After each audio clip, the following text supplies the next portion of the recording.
in de golf in het water.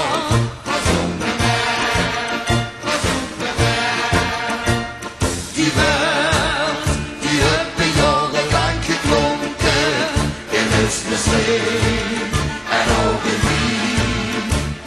Maar nu wordt op de feestjes en gedronken, ze maken toch seizoenmuziek. Hier dan komen huisbeliefjes aan, met hun allerschoonste teksten zo. Ze spelen stroos, ze spelen vaart, ze spelen huil, ze spelen vaart. Wie had dat nu van de zeggen politiekes gedaan? Hier dan komen huisbeliefjes aan, met hun allerschoonste teksten zo. Ze spelen stroos, ze spelen vaart, ze spelen huil, ze spelen zacht. Wie had dat nu van de zeggen politiekes gedaan?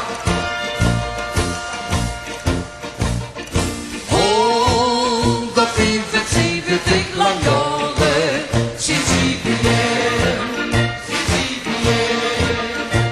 Ze drinken zich gepels of jonge klaren. Is dat niet ver? Is dat niet ver?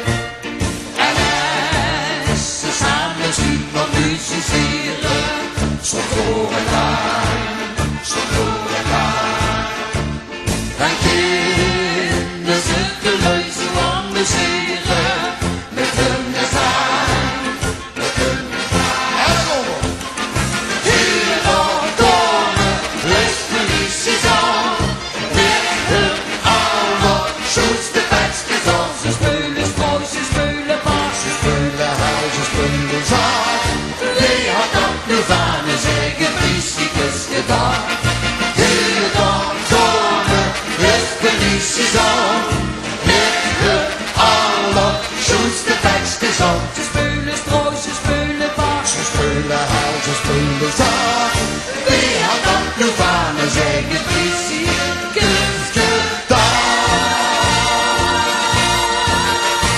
Hey!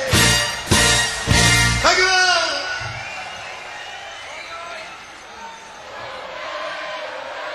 Oh, wat zingt je super vanavond, dat weet je. Oké, ik vind het inderdaad ook schitterend. Ik had niet gedacht dat ik zo met de fiets de verjaardag kon vieren, maar dit is echt te gek.